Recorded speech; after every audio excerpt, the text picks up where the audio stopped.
ఇప్పుడే country delight యాప్ని download చేసుకోండి. Download the country delight app now. ఖండ కావరమా, కళ్ళు నెత్తికెక్కాయా, లేదంటే ఇండియాకి ఎప్పటికీ తిరుగు రాను అనే అహంకారమా? ఎవరైతే యూట్యూబర్ అన్వేష్ ఉన్నాడో అన్వేష్ గురించి సోషల్ మీడియాలో కనిపిస్తున్న కామెంట్స్ ఇవి. అంతేకాదు అన్వేష్ ఎప్పుడైతే సీతా అమ్మవారి గురించి, ద్రౌపది గురించి వంకరగా అసభ్యంగా మాట్లాడిన తర్వాత అన్వేష్ ఫాలోవర్స్, యూట్యూబ్కున్న ఫాలోవర్స్ కూడా తగ్గిపోతున్నారనే వార్తలు వినిపిస్తున్నాయి. At the same time Anvesh పైన దేశవ్యాప్తంగా తెలుగు వాళ్ళైతే మన తెలుగు రాష్ట్రాల్లో కేసులు కూడా నమోదవుతున్నాయి. ఫర్ ఎగ్జాంపుల్ ఖమ్మం జిల్లా ఖానాపురం హవేలీలో ఒక కేసు నమోదైంది అన్వేష్ పైన. అన్వేష్ సీతాదేవిని, ద్రౌపదిని అవమానించాడని. నిజంగా అన్వేష్ మాటల్లో ఆ శబ్దం చాలా స్పష్టంగా కనిపించింది. ప్రేక్షకులుగా మనం చూసినప్పటికీ కూడా అన్వేష్ సరే, మహిళలకు అనుకూలమైన వాదన వినిపించడంలో తప్పులేదు.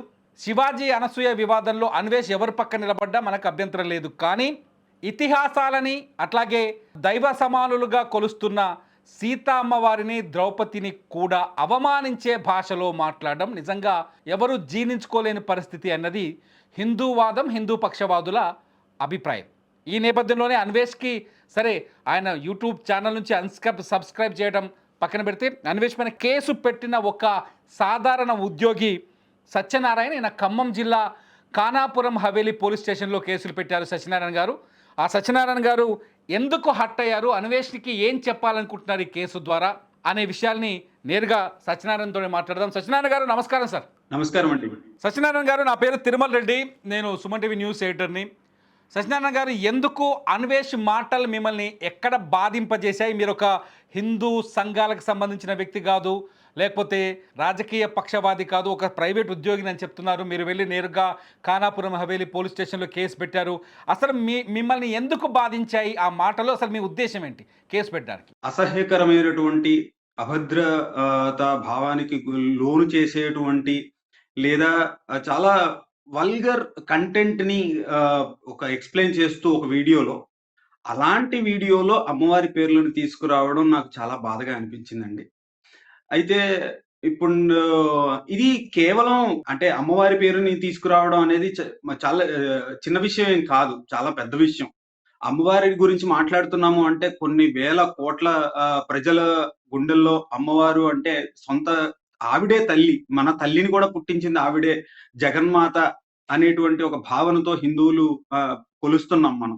అలాంటి అమ్మవారిని ఒక రామాయణంలో కూడా అండి ఒక మాట, చాకలివాడు అమ్మవారి గురించి వేసినటువంటి నింద ఏదైతే ఉందో అదే అమ్మవారిని కష్టాలని పాలు చేసిందండి. తర్వాత మళ్ళీ కష్టాలు పడాల్సిన పరిస్థితి వచ్చింది. తర్వాత వచ్చి క్షమించు రాజా, రామ నన్ను క్షమించు, నేను తప్పు చేశాను, నేను ఏదో అనుకోకుండా ఆ మాట అన్నాను అని ఆ చాకలివాడు అన్నా కూడా అమ్మవారి కష్టాలు తగ్గలేదండి. అది అలాంటి పరిస్థితి.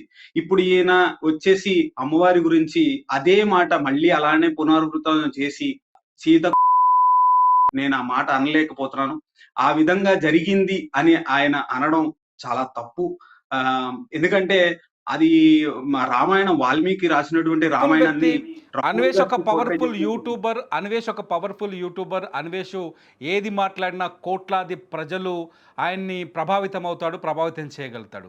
అన్వేష్ తన భాషలో చెప్తున్నాడు, సారీ చెప్పేశాను, నేను సీతమ్మ వారు అన్నాను క్షమించమని చెప్పేశాను, ద్రౌపది అమ్మవారిని క్షమించమని చెప్పేశాను అని చెప్పేసి అన్వేష్ చెప్పిన తర్వాత కూడా మీరు కేసు పెట్టడాలంటే ఏదైనా చెప్పాలనుకుంటున్నారా మీరు అన్వేష్కి? ఆయన ఎప్పుడు సారీ చెప్పారనేది నాకు తెలియదండి. నేను 28వ తారీఖు నాడు ఈ వీడియో చూశాను. ఆ 28వ తారీఖు వెంటనే నేను వెళ్ళేసి మరి పోలీస్ స్టేషన్‌లో ఫిర్యాదు చేశాను. మరి ఆయన 28వ తారీఖే సారీ చెప్పారా? లేకపోతే తర్వాత చెప్పారా? ఇదంతా నాకు తెలీదు. అయితే ఈ విషయంలో నేనేమనుకుంటానంటే జరగాల్సినటువంటి నష్టం ఆల్రెడీ జరిగిపోయింది. ఇప్పుడు ఆయన సారీ చెప్పినంత మాత్రాన వెనక్కి వెళ్ళి దాన్ని ఏ విధంగా పూడుస్తారు అనేది నాకు తెలీదు. ఎందుకంటే ఎంతో మంది హిందువుల మనోభావాలు దెబ్బతిన్నాయి. రెండో విషయం ఏంటంటే సారీ చెప్తే వదిలేయాలి. అయితే మరి ఆయన ఆ వీడియో వేరే ఇంకెవరో వ్యక్తి చేసినటువంటి వ్యాఖ్యల మీద ఆయన చేసినటువంటి వీడియో అది. ఆ పలానా వ్యక్తి ఎవరైతే ఉన్నారో, ఒక సినిమా సెలబ్రిటీ ఎవరైతే ఉన్నారో ఆయన కూడా వెంటనే సారీ చెప్పారు. మరి దాన్ని అలాగే ట్రాక్ చేశారు కదండీ! అప్పుడు ఆయనకి ఆ ఆలోచన లేదా మరి అనేది నా అభిప్రాయం. ఆయన దగ్గరకు వచ్చేసరికి సారీ చెప్పగానే వదిలేయాలి. మరి వేరే వాళ్ళ విషయంలో మాత్రం సారీ చెప్పినా సరే మేము వెనకాల నుంచి ఇంకా వేసుకుంటూనే ఉంటామంటే అది మరి ఏ న్యాయమో మరి నాకు తెలీదండి. ఓ సత్యనారాయణ గారు అనేష్ సారీ చెప్పిన వీడియో మీరు చూడలేదేమో, మేము చూసాము. అందులో చాలామంది ప్రేక్షకులు కూడా చూసుంటారు. సారీ చెప్తూ ఇంకో మాట చెప్పాడు, ఆయన వినాయకుడి దగ్గరే శపథం చేశాను, వెంటనే అర్ధరాత్రి నేను తప్పు చేసి ఉండే నన్ను చంపేయాలి, నేను సారీ చెప్పిన తర్వాత కూడా నన్ను తిట్టిన వాళ్ళకి 2026లో అష్ట దరిద్రాలు అష్ట కష్టాలు కలవాలని శపించాడు కూడా. దీన్ని ఏమనుకుంటారు మీరు? దాన్నేముందండి, ఆయన ఆయన చేసేవి ఆయన ఆయన కోరికలు ఆయనని కోరుకోనివ్వండి, దాన్నేముంది. అంత మాత్రాన అనేష్ జరిగిపోతాయి ఏంటండి. హిందూ వ్యతిరేకి అని మీరు భావిస్తున్నారా? ఆ ఉద్దేశంతోనే ఇటువంటి వ్యాఖ్యలు చేసి ఉంటాడా? ప్రస్తుతానికి అతనికి ఉన్నటువంటి ఫాలోయింగ్, లేకపోతే అతనికి ఉన్నటువంటి స్ట్రేచరు, అతని మైండ్ సెట్ ని బట్టి నేను అనుకోవడం అతను హిందువా క్రిస్టియనా దీంతో అతనికి సంబంధం లేదండి. బేసికల్లీ యూట్యూబ్ ఆయన వీడియోలు చేసుకోవడం, ఏ వీడియో చేస్తే ఏ విధంగా మాట్లాడితే అది హై రీచ్ కి వెళ్తుంది, ఆ విధంగా చాలా స్ట్రాటజిక్ గా వెళ్తున్నాడు. అందుకే ఇంత సాధించగలిగాడు యాక్చువల్ గా యూట్యూబ్ లో. లేకపోతే అందరి వల్ల కాదు, ఎంతో మంది యూట్యూబర్లు ఉన్నారు, చాలా మంది మధ్యలో వెళ్ళిపోయిన వాళ్ళే.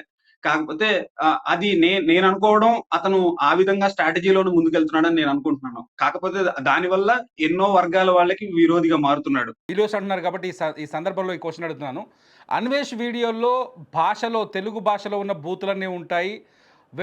అంటే ఎవరు చేయకూడని పనులన్నీ నేను చేస్తున్నానని చెప్తూ వస్తుంటాడు. అంటే అన్వేష్ లాంటి వ్యక్తిని మీరు యూట్యూబర్గా సమర్థిస్తున్నారా పోనీ? చేయనండి. నేనసలు ఆ ఫాలోవర్‌ని కూడా కాదు. ఎప్పుడో మధ్యలో సర్ఫింగ్‌లో వస్తే నేను చూడడమే తప్ప నాకు తెలీదు. బట్ కాకపోతే నేనేమంటానంటే, అసభ్యంగా మాట్లాడి యూట్యూబ్‌లో వీడియోలు పెట్టడం కూడా రాంగే అది, ఖచ్చితంగా. ఒకవేళ అలా పెట్టుంటే ఆ వీడియోలు గనుక ఉండుంటే ఖచ్చితంగా అది రాంగే.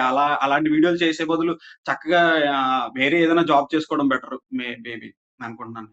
నన్నేమి చేయలేరు మీరు. నేను ఏదో వేరే దేశంలో ఉన్న బ్యాంకాక్‌లో ఉన్నా, లేకపోతే స్విట్జర్లాండ్‌లో ఉన్నా, లేకపోతే ఇంకో దేశంలో ఉన్నా అనే ధోరణి అనుకోవచ్చు కదా అన్వేషు. ఆ ధైర్యంతోటి చేయొచ్చు కదా వీడియోస్ అన్ని. అయ్యుండొచ్చండి. అన్ని దేశాలు తిరిగి అతనికి చాలా వరకు ఎక్కడ ఐ మీన్ ఇమిగ్రేషన్ గాని, లేకపోతే ఏ దేశంలో ఎక్కడ లూప్ హోల్స్ ఉన్నాయి అన్నీ గూడా తెలుసుకునే ఉండుంటాడు. మేబీ అది గూడా ఒక ధైర్యం అయ్యుండొచ్చు. కాకపోతే పోలీసులు, లేకపోతే మన పోలీస్ వ్యవస్థ మీద కొంచెం నమ్మకం ఉంచాలి. ఒకవేళ నిజంగానే మా మన పోలీసులు మొన్న ఐబొమ్మ రవి అని చెప్పి ఒక ఆయన్ని తీసుకొచ్చారు. అది పెద్ద దుమారం రేగింది. మన సజ్జనార్ గారు గూడా దీని మీద స్పందించాలని నేను కోరుకుంటున్నాను. ఎందుకంటే అలాంటి ఐబొమ్మ రవి వల్ల ఎంతైతే సమాజానికి నష్టం జరిగిందని చెప్పారో పోలీస్ వ్యవస్థ, ఈ అన్వేష్ వల్ల కూడా అంతే సమాజానికి నష్టం జరుగుతోంది. లేకపోతే ఇంతమందిని ఇబ్బంది పెడుతున్నాడు, ఇంతమంది మనోభావాలను ఇబ్బంది పెడుతున్నప్పుడు మరి ఆయన్ని తీసుకొచ్చినట్టే ఈయన్ని కూడా తీసుకురావాలి అని నేను అనుకుంటున్నాను. ఇప్పుడు ఏదైతే బెట్టింగ్ యాప్స్ ఉన్నాయో వాటిని ఎవరైతే ప్రమోట్ చేస్తున్నారో వాటిపైన ఒక ఉద్యమమే నడిపించాడు సోషల్ మీడియాలో అన్వేష్. అది సమాజానికి అనుకూలమైన పని అని చెప్పేసి సజ్జనార్ గారు కూడా సపోర్ట్ చేశారు. ఆయనకు ఇంటర్వ్యూ కూడా ఇచ్చారు. ఈ విషయం మీకు తెలుసు కదా. ఇప్పుడు ఏం చేయమంటున్నారు అదే సజ్జనార్ గారిని? చెడు చేసినప్పుడు ఎవరైనా శిక్షించబడాల్సిందే. సో మీరు అన్వేష్ పైన ఎటువంటి చర్యలు తీసుకుంటే మీ బాధకి సంతృప్తి, మీ బాధ పోతుంది అనుకుంటున్నారు?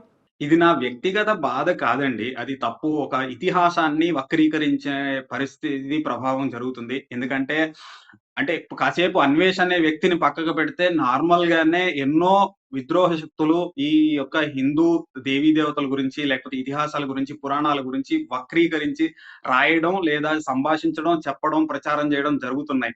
ఇలాంటి సందర్భంలో ఒకవేళ నువ్వు హిందువుని, నేను హిందువునని చెప్పుకునేవాడివైతే అటువంటి వాటిని ఇంకా ఏదో పెట్రోల్ పోసి చేసినట్టుగా అవుతుంది. అంటే దాన్ని ఇంకా ఎక్కువ చేసినట్టుగా అవుతుంది. ఆ విధంగా చేయకూడదు కాబట్టి ఇతని మీద ఖచ్చితంగా అంటే ఆ వీడియోలు నాట్ ఓన్లీ అన్వేష్, అతని వీడియోలు ఇప్పుడు ఎవరైతే షేర్ చేస్తున్నారో ఆ వీడియోలన్నిటిని తొలగించాలని నేను మొదటి అభ్యర్థన చేశాను నా కంప్లెయింట్‌లో. రెండో అభ్యర్థన ఏమిటి అంటే అతని మీద కేస్ ఏదైతే ఫైల్ చేసి దీనికి సంబంధించినటువంటి కఠిన చర్యలు తీసుకోవాలి అని నేను అనుకుంటున్నాను. అలాగే ఫ్యూచర్‌లో ఇంకెవరు కూడా ఈ చర్య ద్వారా మళ్ళీ ఇలాంటి చర్యలు చేయకూడదు అనేది నేను అనుకుంటున్నానండి. వెనకాల అన్వేష్ వ్యతిరేకులు ఎవరైనా ఉన్నారా? అన్వేష్ వ్యతిరేకుల వాళ్ళ పేర్లేవో చెప్పండి, ఒకవేళ ఉన్నారో లేదో అప్పుడు మీరు నాకసలు ప్రభావితం అయ్యారేమో అన్వేష్ పైన. ఎందుకండి బేసికల్లీ అసలు మామూలు కాదు. ప్రపంచ యాత్రికుడు అంటే ఆ రేంజ్‌లో వెళ్ళడం అంటే మామూలు విషయం కాదండి. మీరు నేను అనుకుంటే అవుతుందా? అంత విషయం కాదు అసలు. చిన్న విషయం కాదు. అంటే మంచి అనే విషయంలో మనం ఒప్పుకోవచ్చండి. ఆయన అంత రీచ్ తీసుకురావడం చాలా స్ట్రాటజిక్ మైండ్. ఆ విషయంలో నేను అభినందిస్తాను. అంత మాత్రాన మనం వ్యతిరేకి కాదు, అభిమాని కాదు. ఇలా అనుకోవచ్చా సత్యనారాయణ గారు? అంటే అన్వేష్‌కొచ్చిన పాపులారిటీని మంచికి వినియోగించకుండా దరిద్రమైన సబ్జెక్టులకో, లేకపోతే చెడుని ఎక్కువగా వ్యాప్తి చేసే సబ్జెక్టులకో వాడుతున్నాడు. వాటిని ఎక్కువగా వ్యాప్తి చేస్తున్నాడు అనుకోవచ్చా? మీరు చెప్తున్నాను ప్రకారం. ఎస్, ఆ విధంగా వెళుతోంది. జాగ్రత్త పడాల్సిన అవసరం ప్రతి ఒక్క యూట్యూబర్‌కి ఉంది. అతను జాగ్రత్త పడట్లేదు. అతను కంటెంట్‌ని ఎంతసేపు కూడా వ్యూస్‌ని ఆధారంగా చేసుకొని దానికి స్ట్రాటజిక్‌గా తయారు చేస్తున్నాడు తప్ప అది కరెక్ట్ కాదు. మంచిగా ఉపయోగించవచ్చు. దాని ద్వారా ఎంతో మంచి చేయొచ్చు. ఇంకొకటేంటంటే భారతదేశం గురించి, భారతీయుడయ్యుండి భారతదేశం గురించి అంటే భారతదేశానికి ఒక ఆడపిల్ల వస్తే సేఫ్ కాదు. భారతదేశం India is not safe for girls అనే ఒక మెసేజ్‌ని అతను ప్రపంచానికి, దట్టు ప్రపంచం అంతా చూసే యూట్యూబ్ అనే ఒక మాధ్యమంలో పెడుతున్నాడండి. అది తప్పు. మన భారతదేశం ఎంతసేపు విశ్వగురువు ఇక్కడికి వస్తే అందరూ సేఫ్‌గా ఉండాలని మనం ఓకే. ఇంట్లో ఎన్నైనా గొడవలు ఉండవచ్చు. అదే దాన్ని తీసుకెళ్ళి ఇది భారతదేశమే రాంగ్, నాట్ సేఫ్ అనేది అతను ప్రచారం చేయడం కరెక్ట్ కాదని నా ఉద్దేశం అండి. అన్వేష్ ఫాలోవర్స్‌కి ఏం చెప్తారు? అన్వేష్‌ని సబ్స్క్రైబ్ చేసుకున్న వాళ్ళు, అన్వేష్ ఫాలోవర్స్ ఉన్నారు, అన్వేష్ వీడియోస్‌ని షేర్ చేస్తున్న వాళ్ళకి మీరేం చెప్తారు? మంచి ఉంటే షేర్ చేయండి. చెడు ఉంటే ఖచ్చితంగా ఖండించండి. అలాగే అప్పుడే మంచి సమాజాన్ని మనం నిర్మించుకోగలుగుతాం. అన్వేష్‌కి ఏమైనా చెప్పాలనుకుంటున్నారా? ఈ వేదిక నుంచి డైరెక్ట్‌గా నేరుగా ఏమైనా వార్నింగ్ ఇవ్వాలనుకుంటున్నారా? నేను వార్నింగ్ అంటూ నేనేమి ఇవ్వలేనండి. నేను సామాన్య పౌరుడినే. కాకపోతే నేనొకటే చెప్తాను. మీరు మీ వీడియోలు మీరు చేసుకోండి. మీరేదైనా ఒక కంటెంట్ చెప్పాలనుకుంటే చెప్పుకోండి. కానీ ఆ కంటెంట్‌లోకి దయచేసి ఎంతో మంది, వేల మంది మేము ఆరాధిస్తున్న, పూజిస్తున్న దేవీ దేవతల గురించి దయచేసి కంటెంట్ తీసుకురాకండి. అలాగే చేసేటప్పుడు పూర్తి జ్ఞానంతో, అలాగే ఆ టైంలో ఆ మైండ్‌ని క్లియర్‌గా ఉపయోగించి, ఎందుకంటే మీరు మైండ్ ఆ టైంలో పెట్టకపోతే తప్పుడు మాటలు దొర్లితే పర్యవసానాలు ఇలాగే ఉంటాయి. నోటి మాట తూటా లాంటిది. ఒకసారి బయటకొచ్చిన తర్వాత సారీ చెప్పినా, ఇంకోటి చెప్పినా జరగదు. కాబట్టి మీరు దయచేసి మీ వీడియోలు ఏదైనా చేసుకునేటట్లయితే జాగ్రత్తగా ఒళ్ళు దగ్గర పెట్టుకొని, మైండ్ దగ్గర పెట్టుకొని, ఆలోచనలతో పూర్తి పరిజ్ఞానంతో చేయండి అని మాత్రం చెప్తానండి. సత్యనారాయణ గారు, ఈ కేసులో మీరు ఎంత దూరం పోతారు? కేసు పెట్టి వదిలేస్తారా? లేకపోతే దీన్ని అన్వేష్‌ని దీనిపైన చర్యలు తీసుకునే వరకు ఫైట్ చేస్తారా? దీనికి సరైన న్యాయం జరగాలండి. అమ్మవారి పేరు మీద మళ్ళీ ఇంకొకళ్ళు ఎవరు కూడా అమ్మవారి పేరుని తీసుకురాకుండా, చెడుగా వాడకుండా చట్టం చర్యలు తీసుకునే వరకు నేను వెళ్తానండి. Thank you so much Satyanarayana గారు. మీ అభిప్రాయాన్ని సుమన్ టీవీతో షేర్ చేసుకున్నందుకు. సత్యనారాయణ గారు, మీకు ముందే చెప్పాను వీడియోలో, సత్యనారాయణ గారు ఎవరో కాదు, అన్వేష్ పైన ఖమ్మంలో కేసు పెట్టిన వ్యక్తి. సత్యనారాయణ గారు ఏదైతే సీతాదేవి గురించి, ద్రౌపది గురించి అన్వేష్ ఏదైతే అసభ్య పదజాలాన్ని వాడారో ఆ పదజాలాన్ని భరించలేక అతనిపైన చర్యలు తీసుకోవాలని చెప్పేసి కేసులు పెట్టారు. సత్యనారాయణ గారే కాదు, అట్లాగే హైదరాబాద్ పంజాగుట్టలో కూడా సినీ సెలబ్రిటీ కరాటే కళ్యాణ్ కూడా కేసులు పెట్టారు. చాలామంది అన్వేష్ పైన కేసులు పెడుతున్నారు. కొన్ని రిపోర్ట్స్ కూడా చూస్తున్నాం. అన్వేష్ ఛానల్ ఏదైతే యూట్యూబ్ ఛానల్స్ ఉన్నాయో వాటికి అన్సబ్స్క్రైబ్స్ కూడా చాలామంది కొడుతున్నారు. అన్వేష్ నిజంగా ఫాలోవర్ సంఖ్య పెరగడం వల్ల, అభిమానులు పెరగడం వల్ల, అన్వేష్ వీడియోలకి ఎక్కువగా వ్యూవర్షిప్ వచ్చి అతనికి ఎక్కువగా డబ్బులు రావటం వల్ల అతిగా మాట్లాడుతున్నారా, అతిగా వ్యాఖ్యానిస్తున్నారా? ఎందుకంటే చిన్న సబ్జెక్ట్ అయినా సరే, మన దేశంలోనో సమాజంలో జరిగే చిన్న సబ్జెక్ట్ అయినా సరే, ఆయన ఏ దేశంలో ఉన్నా ఆ సబ్జెక్ట్ పైన వీడియో చేస్తున్నాడు. తనకొచ్చిన లాంగ్వేజ్లో అందులో బూతులు మాట్లాడుతున్నాడా, లేకపోతే నార్మల్గా మాట్లాడుతున్నాడా పక్కన పెట్టి ఇష్టం వచ్చిన భాషలో మాట్లాడుతూ వీడియోలను అయితే అప్లోడ్ చేస్తున్నాడు. ఇది చూస్తున్నాం. అందులో భాగంగానే సీతాదేవి పైన, ద్రౌపది పైన కూడా ఆయన ఈ తీవ్రమైన లేకపోతే అసభ్యమైన భాషను వినియోగించారు.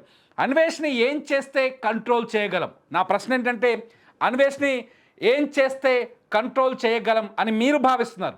అన్వేష్ లాంటి వ్యక్తిని, ఆయన భాషని కావచ్చు, లేకపోతే అతను మాట్లాడుతున్న మాటల్ని కావచ్చు, ఏం చేస్తే కంట్రోల్ చేయగలమని మీరు భావిస్తున్నారో ఈ వీడియో కింద కామెంట్ చేయండి. అప్డేట్స్ కోసం చూస్తూనే ఉండండి సుమన్ టీవీ. నా పేరు తిరుమల రెడ్డి.